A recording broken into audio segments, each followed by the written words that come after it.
Assalamualaikum warahmatullahi wabarakatuh. Alhamdulillahirabbil alamin. Wabihi nasta'in wa ala umuri dunya waddin. Wassalatu wassalamu ala asrofil anbiya'i wal mursalin wa ala alihi wa sahbihi ajmain, amma ba'du. Alhamdulillah, saya perwakilan dari kelompok 2 ingin mempresentasikan sebuah presentasi mata kuliah usul fiqh. Kami berkelompok tiga orang. Yang pertama yakni Muhammad Hafizul Ahkam, yang kedua Muhammad Hasan Saiful Rizal, dan yang ketiga saya sendiri Nur Muhammad Udallah. Terima kasih atas waktunya, dan saya aturkan terima kasih kepada teman-teman dan selaku dosen pengampu saya, Bapak Sofyan Saiful Rizal. Ya, sekarang saya ingin menjelaskan sebuah presentasi yang sebelum ini saya ingin menjelaskan pendahuluan tentang usul fiqh itu bagaimana. Usul fiqh yakni adalah pencetus lahir namanya hukum fikih. Jadi sebelum ada hukum fikih ada namanya usul fiqh, yaitu adalah pencetus asal usul yang berperan sebagai penetapan segala hukum fikih, sedangkan fikih adalah hasil daripada usul fiqh tersebut. Usul fiqh tidak lahir dengan begitu saja. Dalam menetapkan hukum yang ada, peran imam ijtihad yang mensyarahkan nas yang masih ijmali dan mengeluarkan fatwa hukum yang belum ada pada masa Rasulullah. Hukum ijtihad tidak terlepas dan melenceng dari Al-Quran dan Sunnah, karena tidak sembarangan orang yang dapat mengijtihadkan hukum, dan tentu ada kriteria yang harus dipenuhi untuk menjadi imam mujtahid. Selanjutnya yakni pengertian fikih. Pengertian fikih adalah pengertian yang berasal dari kata faqiha yafqahu fikhan, yang berarti adalah faham.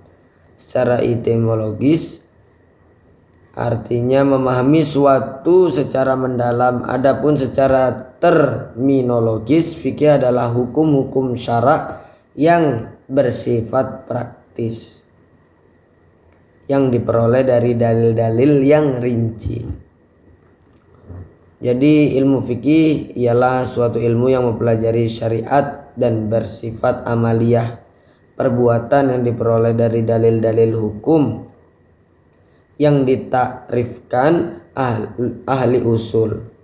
Akan dapat diketahui mana yang disuruh mengerjakan dan mana pula yang dilarang mengerjakannya, dan mana yang haram dan mana yang halal, mana yang sah dan mana yang batil, dan mana pula yang fasid yang harus diperhatikan dalam segala perbuatan disuruh harus dikerjakan dan yang dilarang harus kita tinggalkan. Kemudian selanjutnya yakni pengertian usul fiqh. Usul fiqh pengertiannya dapat dilihat sebagai rangkaian dari dua buah kata, yaitu usul dan kata fiqh. Kata fiqh secara etimologis berarti faham yang mendalam. Kemudian definisi usul fiqh, yaitu usul fiqh adalah tarkib idhofi yang telah menjadi nama bagi suatu disiplin ilmu tertentu. Fikih secara terminologis adalah hukum-hukum syara yang bersifat praktis yang diperoleh dari dalil-dalil terperinci. Dalam fikih dihubungkan dengan perkataan ilmu sebagai ilmu fikih. Ilmu fikih adalah ilmu yang bertugas menentukan dan menguraikan norma-norma dasar dan ketentuan-ketentuan yang terdapat dalam Al-Quran dan Sunnah Nabi Muhammad SAW yang direkam di dalam kitab-kitab hadis.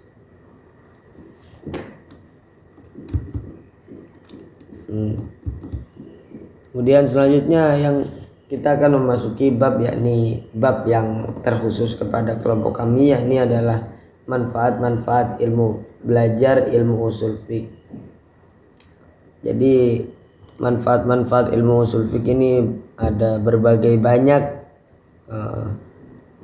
banyak manfaat yang harus kita ketahui dan agar kita bisa mempelajari lebih mudah. Yang pertama adalah mempelajari ilmu usul fiqh bisa menjadi pondasi dalam berijtihad. Dan yang kedua bisa memperluas wawasan tentang Islam. Yang ketiga yakni menerapkan kaidah Islam secara benar. Yang keempat mengaplikasikan hukum sesuai syariat agama. Yang kelima menghindari taklid yang tidak benar. Yang selanjutnya memperkuat keyakinan terhadap hukum syarak. Kemudian kita bisa mengetahui bagaimana para mujtahid membentuk hukum fikih, dan kemudian mencari kebenaran di antara mazhab fikih, dan kemudian yakni melindungi diri dari perbuatan dosa, kemudian meningkatkan keimanan. Kemudian yang ke-12 yakni bisa jadi memperkuat namanya ketakwaan kita kepada Allah Subhanahu wa taala. Kemudian selanjutnya kita bisa menyampaikan pendapat dengan benar. Menyampaikan pendapat kepada siapapun, kita bisa menyampaikan pendapat dengan benar jika kita mempelajari ilmu usul fiqh. Dari mana asal muasal hukum-hukum, pendapat-pendapat, kita bisa menyampaikannya dengan benar, baik dan benar. Kemudian selanjutnya kita bisa membantu untuk berceramah sesuai agama. Kita ingin berceramah di suatu majelis, pasti kita akan bisa berceramah sesuai dengan agama jika kita sudah mempelajari ilmu usul fiqh. Kemudian selanjutnya bisa menyelesaikan perkara secara islami. Kemudian selanjutnya memahami seluk-beluk keluarnya fatwa. Nah, kemudian yang terakhir adalah meluruskan penyimpangan-penyimpangan di masyarakat. Kemudian ada berbagai karya-karya dalam bidang usul fiqh. Dalam menyusun usul fiqh terdapat beberapa aliran, yaitu satu, aliran jumhur ulama usul fiqh. Kemudian yang kedua aliran Hanafiyah, dan yang ketiga aliran yang menggabungkan antara keduanya, antara jumhur dan Hanafiyah.